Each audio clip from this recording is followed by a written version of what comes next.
Corte. Vamos a hablar con el licenciado Jorge Alfonso Cruz Arévalo, abogado de la República, quien ha dado el paso en la demanda formal ante el Tribunal de Ética Gubernamental contra estos 3 funcionarios por lo que considera una violación precisamente a la ética de los funcionarios públicos. Gracias por acompañarnos, licenciado, un gusto tenerlo en este programa. Gracias por invitarme.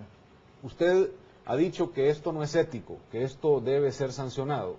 Háblenos un poquito de sus razonamientos sobre el tema y la demanda. Bueno, yo presenté una demanda al Tribunal de Ética Gubernamental con el único fin de que hubiera un precedente, ya que estas personas, lo que usted ha mencionado, los miembros del Consejo Nacional de la Judicatura, han demostrado con esa actitud de haberse autonombrado un mal procedimiento en cuanto a la ética, en cuanto también a violentar el artículo 187 de nuestra Constitución, que les da el aval a ellos para poderse en un momento dado proponer a abogados que puedan representarnos en la Corte Suprema de Justicia. El sentido lógico de mi denuncia es simplemente porque estas personas que se autoproclamaron violentaron el artículo 19 de la Ley del Consejo Nacional de la Judicatura por su falta de ética en cuanto a sesionar los concejales propietarios y ya haber hecho un solo campo pagado para ellos mismos, en que el señor Efraín Campos nombra a la Norita Montoya, nombra al señor Cabezas y después el otro concejal nombra a Efraín Campos para que estos fueran postulados. El día 20 de marzo se realizó esa sesión.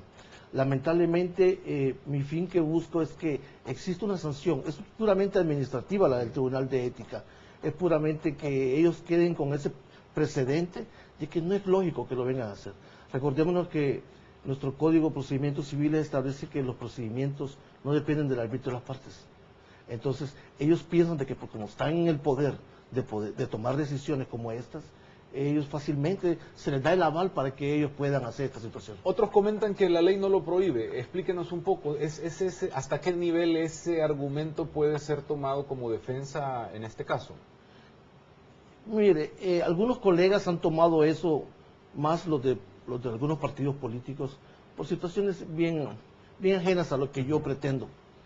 La verdad que el artículo 187 de nuestra Constitución establece plenamente de que ellos podrán promover. Cuando el tenor de la ley es claro, no tenemos por qué desatender su espíritu. Entonces la ley misma, en el caso del artículo 187, es un artículo taxativo, literal, que no puede interpretarse de otra manera. Existen vacíos, claro, existen vacíos, pero que ellos pudiesen hacerlo, también la ley les da la pauta a ellos en base al artículo 19, cómo poder hacerlo en una forma más decente, más moral, más ético, en sacar a los concejales, exonerarse ellos de conocer esa sesión para que los concejales suplentes los promovieran y en base a los concejales suplentes poder votar y decidir quiénes van en los listados. Bueno, ese era un mecanismo, sí, pero tampoco deja de ser antiético, en el sentido de que sí, ellos están para escoger de más de 2.000 abogados, que entiendo que son los listados, a esos 15 nombres. Es bien ilógico, usted mismo lo ha dicho.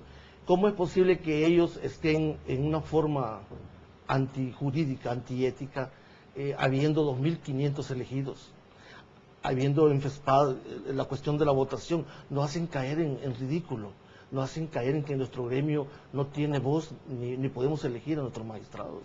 ¿Cómo es posible que existan personas como de la calidad del doctor Agustín García Calderón, de Jorge Martínez, del doctor Mario Sáenz, del doctor Méndez Flores, de muchos que tienen ese espíritu de luchar por querer reformar las cuestiones que suceden dentro de la Corte Suprema de Justicia? Ahora, usted ha sido un abogado que ha peleado por las causas justas y bastante difíciles. Usted también ha defendido a las víctimas de la Málaga, sí, ha defendido a mujeres en la cárcel que han sido abusadas dentro del sistema penal.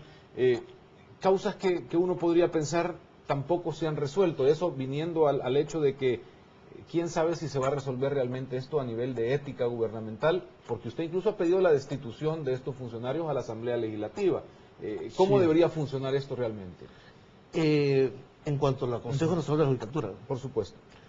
Esto debería funcionar simplemente que estas personas que son escogidas como concejales, como usted mismo lo ha dicho, y como el artículo 187 de la Constitución lo establece, deberían simplemente servir como funcionarios públicos para escoger de ese listado de elegidos, de futuros, de personas, abogados que pueden ser elegidos para magistrados, simplemente escoger al que sea íntegro, honesto y que tenga la capacidad intelectual para poder desempeñar el cargo de magistrado.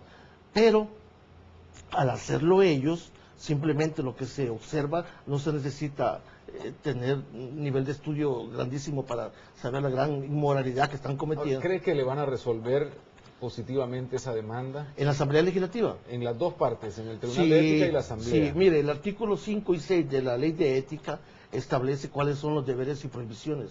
Y una de las prohibiciones que establece el Tribunal de Ética es el hecho cuando existe conflicto de intereses. Ahí es notorio, hay un gran conflicto de intereses.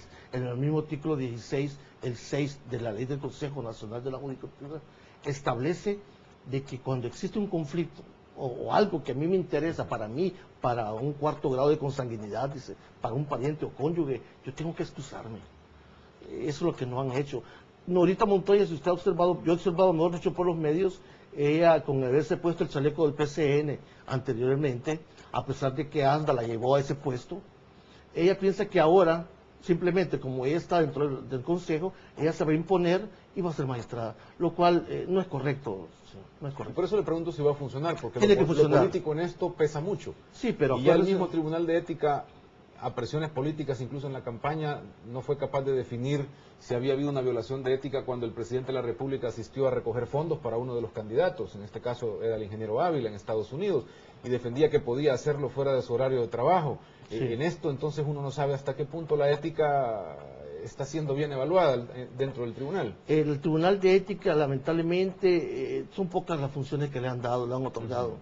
Tiene su límite, pero la licenciada Curi, la que es representante del Tribunal de Ética, es una persona que además de ser representante del Tribunal de Ética, valga la redundancia, también fue presidenta del Consejo Nacional de la Judicatura. Ella sabe en sí, no necesita mucha explicación para que nosotros le expliquemos, valga la redundancia, de que existe un fallo, existe una ética, una falta de ética, una falta de principios, una falta de legalidad en nuestro Estado de Derecho. Lo que yo busco simplemente es marcar un precedente. Usted mencionó también el caso de la Málaga. El caso de la Málaga, usted sabe que el caso de Katy Miranda, lamentablemente el señor fiscal, yo he solicitado 3 antejuicios contra él. Y la Asamblea, ningún diputado, ni el FMLN, ni los pescaditos, ni los del PCN, que son cristianos, han querido firmar el antejuicio por la grave negligencia que ha cometido este personaje.